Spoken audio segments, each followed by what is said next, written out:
There's a pattern in history that has reset civilization 5 times in the last 2,000 years. Not reformed it, reset it, complete erasure of debts through hyperinflation, jubilee, or war. Ancient Rome in 33 AD, medieval Europe in 1347, revolutionary France in 1789, Weimar Germany in 1923, and post-war Europe in 1953. 5 times, 5 different methods, but the exact same 6-stage sequence leading to total debt annihilation each time. The debts seemed manageable each time. Leaders promised they could be repaid each time.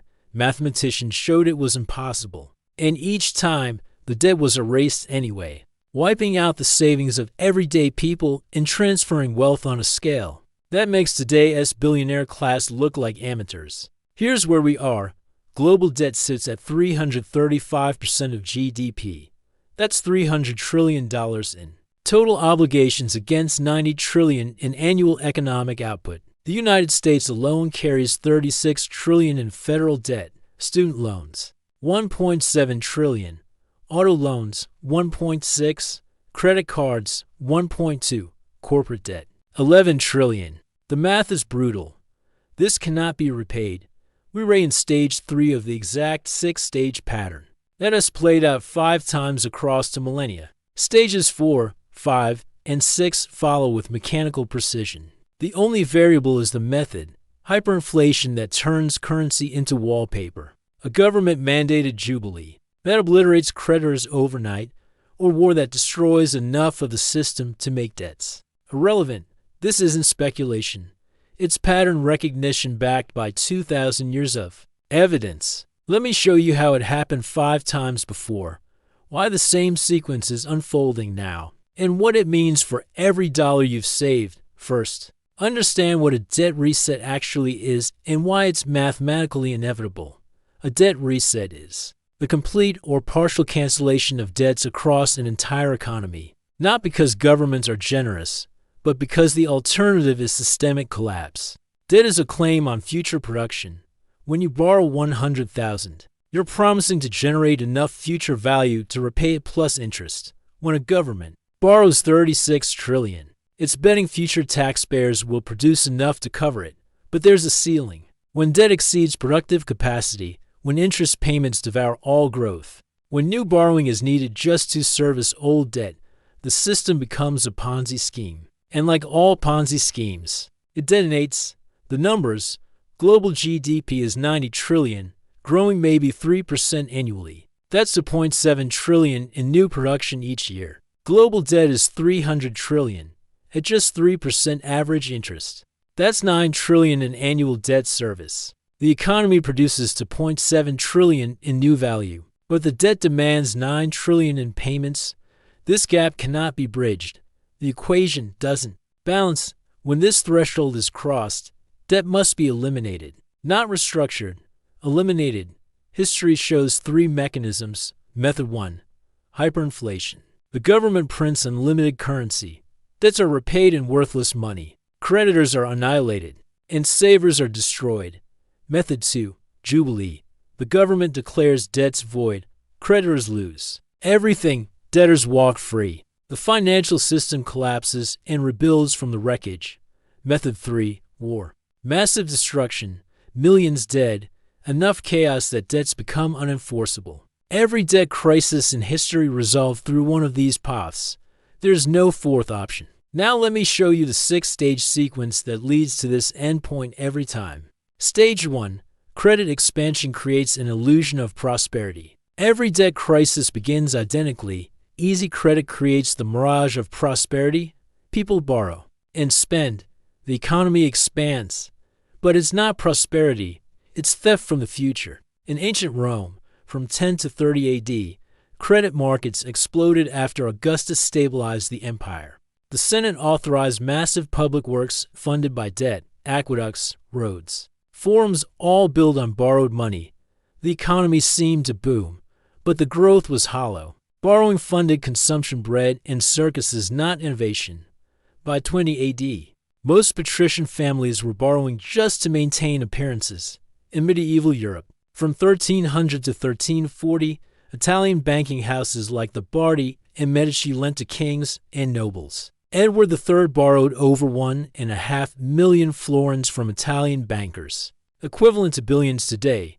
Trade flourished, cathedrals rose, universities were founded. But debts accumulated faster than wealth, and banks were catastrophically exposed to sovereign default. In revolutionary France, from 1700 to 1785, successors to Louis XIV borrowed more instead of implementing austerity. By the time Louis XVI inherited the throne, debt interest consumed 50% of government revenue. In each of these historical examples, the pattern is the same. An explosion of credit leads to a boom that feels real, but it's built on a foundation of sand. We've seen this play out time and time again. The question is, are we seeing it again now? Paris was Europe's cultural capital. The nobility lived in opulence. Credit kept flowing because everyone assumed France could always borrow more. Weimar Germany, 1918 to 1921. After World War I, Germany faced impossible reparations, 132 billion gold marks. The government borrowed domestically to make payments and fund reconstruction. The economy initially recovered, but it was all borrowed. Future claims on production Germany couldn't deliver. Stage 1 always creates the illusion of prosperity through borrowing disguised as growth. Stage 2, debt crosses to 150% of GDP. At some threshold, borrowing crosses a critical line. Economists identify this as approximately to 150% of GDP. Once debt passes this level, growth slows because resources shift from productive investment to debt service. Ancient Rome, 30 to 33 AD, private debt reached crushing levels. Senators owed millions. Merchants couldn't repay. Even wealthy families were insolvent. Medieval Europe, 1340 to 1345.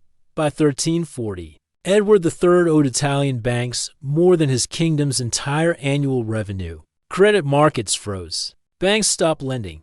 Interest rates spiked. Revolutionary France, 1780 to 1788. By 1788, debt consumed 60% of government revenue in interest alone. Total debt was 300% of annual government income. Weimar Germany, 1921 to 1922. Total debt exceeded 400% of GDP. Reparations alone totaled 132 billion gold marks. Germany's annual GDP was maybe 30 billion, impossible. And the modern global economy, 2008 to 2020, the financial crisis pushed debt from 100% to 250% by 2010. Instead of deleveraging, governments borrowed more. By 2020, debt reached 320%. COVID pushed it to 350%. We crossed the threshold in 2010 and just kept accelerating. Stage 3, interest payments consume all growth. When interest on existing debt consumes all new growth, the system locks into a debt trap. Any new borrowing just tightens the noose. Ancient Rome, 33 AD, creditors demanded repayment. Debtors couldn't pay. The credit system froze. No new loans. Commerce slowed. Land prices collapsed. Interest consumed the empire's productive output. Medieval Europe, 1345. Edward III defaulted on debts to Italian banks. He just stopped paying. The banks collapsed. Bardi failed. Peruzzi followed. A credit freeze spread across Europe. Without Italian banking, there was no international credit. Trade collapsed. Growth stopped. Revolutionary France, 1788. France spent 60% of its revenue on interest. The kingdom borrowed just to pay interest on previous loans, a textbook Ponzi scheme. Louis XVI called the assembly to approve new taxes. The nobles refused. The king tried to force it. The result, revolution.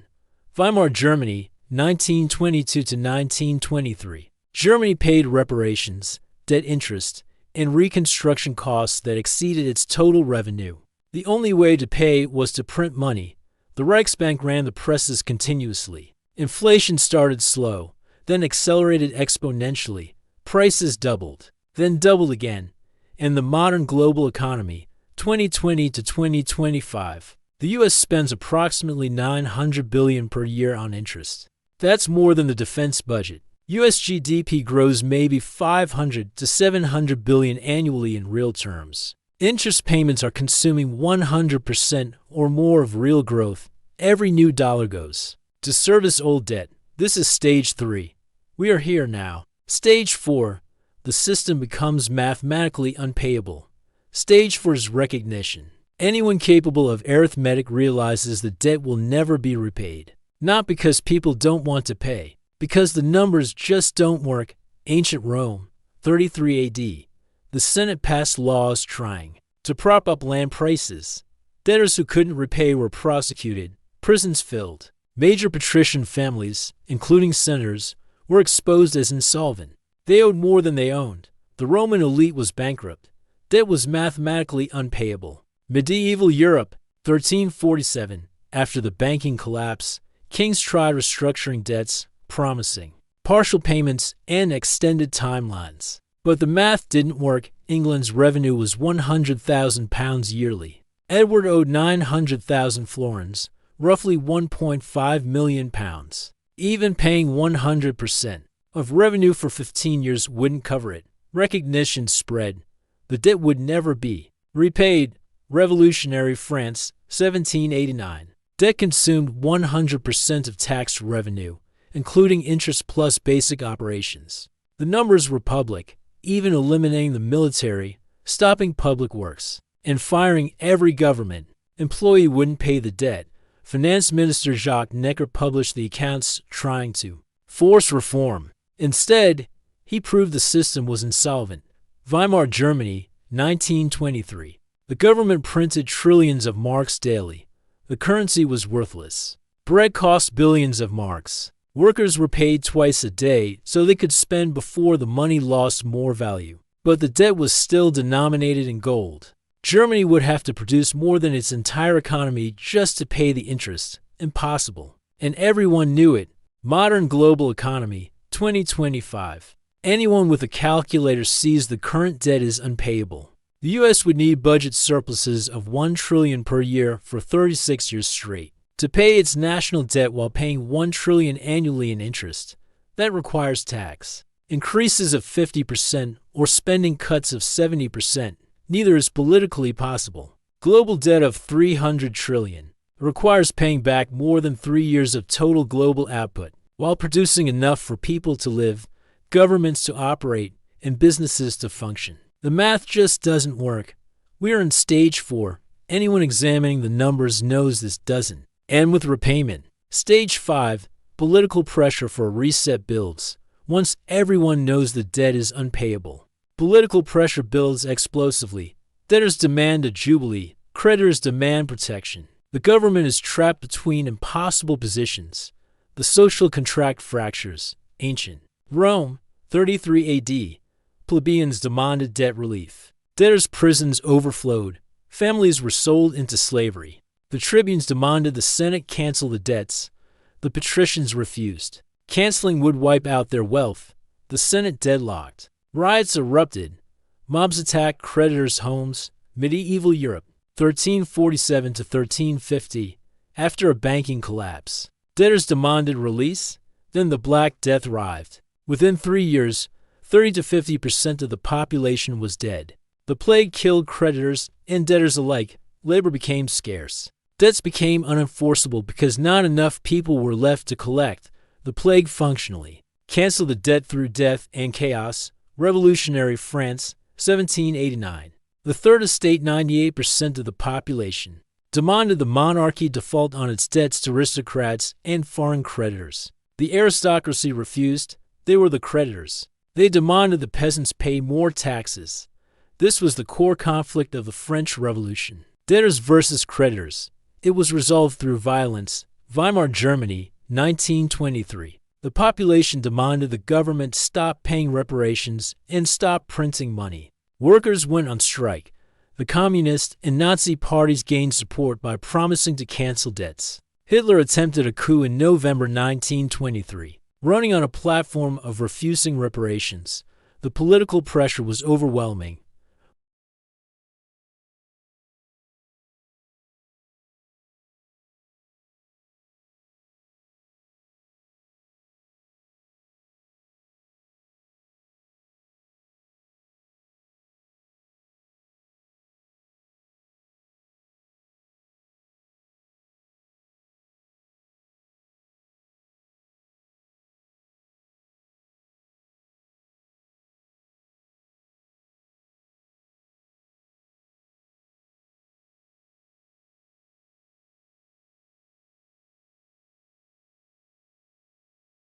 This is the end game. The debt is eliminated not through repayment, but through destruction. The method varies. The result is always the same. Creditors are wiped out. Savers are destroyed. Wealth is transferred massively, and the economy rebuilds from the ruins.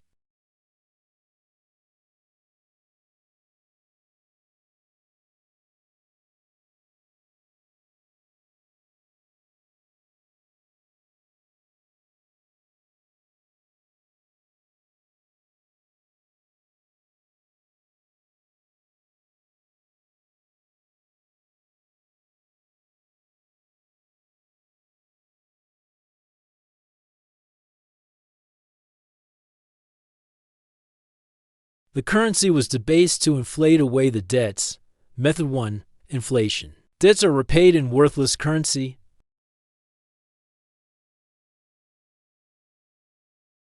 The Black Death killed 30 to 50% of the population. Creditors died. Debtors died. Survivors inherited property. But there was no one to enforce collection.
Savings became worthless. A lifetime of savings couldn't buy a loaf of bread. But debts were wiped out. Anyone owing money paid it back in worthless marks, mortgages, business loans. Personal debts erased. The losers were creditors, savers, and bondholders. The middle class was destroyed. In December 1923, Germany introduced the Rentenmark, backed by land and assets. One Rentenmark equaled 1 trillion old marks. The old currency was declared worthless. The slate was wiped clean. Method 1. Hyperinflation. Total debt erasure through currency destruction. Post-World War to Europe, 1945 to 1953, a negotiated jubilee via the London Debt Agreement. West Germany owed enormous debts exceeding 30 billion marks more than its GDP. The Allies convened the London Debt Agreement in 1953. They negotiated a 50% debt reduction. Half was simply canceled. The remaining half was restructured with low rates. In long terms, creditor nations absorbed the losses to allow Germany to rebuild. The US, UK, and France wrote off billions. Why? They learned from Weimar. Crushing debt led to hyperinflation, extremism, and war. The agreement was designed to prevent another Hitler by making the debts payable. Method 2. A negotiated jubilee. Creditors take losses, debts are canceled, and the system resets. Let's map out 6 historical stages of debt, and you'll see why today looks so familiar. Stage 1. A credit expansion creates the illusion of prosperity. Think about 1980 to 2008. This was the Great Moderation. Credit cards, mortgages, student loans, corporate and government debt all expanded massively. The economy grew, living standards rose, and it all felt like real prosperity. But it was just leverage. That stage is complete. Stage 2. Debt reaches over to 150% of GDP. This happened from 2008 to 2020. The financial crisis pushed us to that 250% mark by 2010. But instead of deleveraging, we just borrowed more. By 2020, we were at 320%. Then COVID pushed global debt to 350%. Stage 2 is also complete. Stage 3. Interest payments start to consume all economic growth. This is happening right now. From 2020 to 2025, U.S. interest payments are approaching $1 trillion a year. Globally, interest on $300 trillion in debt at just 3% is $9 trillion annually. But global GDP is only growing by about $2.7 trillion. The math just doesn't work. We are here. Stage 4. The system becomes mathematically unpayable. From 2023 to 2025, anyone with a calculator can see this debt will never be repaid. The U.S. has $36 trillion in federal debt, plus over $100 trillion in unfunded liabilities. Recognition of this fact is spreading. Stage 5. Political pressure for a reset starts to build. We're seeing this from 2020 to 2025. Student loan forgiveness, calls for wealth taxes, modern monetary theory, crypto, gold bugs. Both political parties are promising massive spending with no real plan to pay for it. The pressure is building. So, with stages 1 through 5 nearly complete, what's stage 6? History tells us that a reset follows within 3 to 7 years of reaching stage 3. We hit stage 3 in 2020. That means stage 6 could arrive anytime between now and 2027. It is the reset, and it happens through hyperinflation, a debt jubilee, or war. The most likely method for the U.S., hyperinflation, not the immediate Weimar Republic-style collapse, but high, persistent inflation, maybe 10 to 20% a year for a decade. This slowly erases the real value of the debt while maintaining the fiction that it is being repaid. The government doesn't technically default. It pays back its $36 trillion. But with dollars that are worth 50 to 70% less, creditors and savers get wiped out. And it's already started. The second method is a jubilee, or debt forgiveness. This is less likely on a grand scale in the U.S. But we are seeing partial jubilees. Student loan forgiveness is a jubilee for $1.7 trillion. Imagine if that expands to mortgages or credit cards. The third and darkest option is war. A major conflict could destroy enough capital and, unfortunately, enough creditors that the debts just become unenforceable. This is how World War to reset Europe's debts.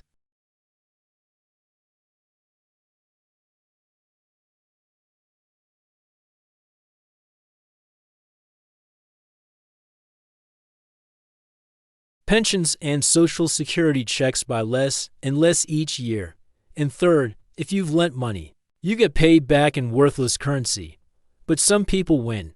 Debtors win, especially those with fixed-rate debt like a mortgage. Your payment stays the same while your income inflates, and owners of hard assets win. Real estate, commodities, gold, and productive businesses hold their value. A house is still a house, no matter what currency it's priced in. The most important thing is this: if you understand this pattern, you can position yourself before the reset, minimize your cash, convert it to hard assets like income-producing real estate, commodities, or productive businesses. Consider strategic, fixed-rate debt to buy those assets. Watch the indicators, like real inflation and bond yields. This exact pattern has played out 5 times in the last 2,000 years. Debt reached unpayable levels, and 5 times it was reset. Ancient Rome, medieval Europe, revolutionary France, Weimar Germany, post-war Europe. The method was different each time, but the 6-stage pattern was identical. We are in stage 3, moving into 4 and 5. Stage 6 is coming. The only question is, will you recognize the pattern before it's complete? History is very clear about what happens next. Debt doesn't get repaid. It gets erased. And when it does, wealth is transferred from creditors to debtors, from savers to owners of hard assets, and from those who believe the promises to those who understand the math. If this changed how you see debt and savings, you're starting to see the pattern. Thanks for watching. Subscribe to track our progression from stage 3 to stage 6. Because when the reset comes, you'll want to have understood it before it happened, not after.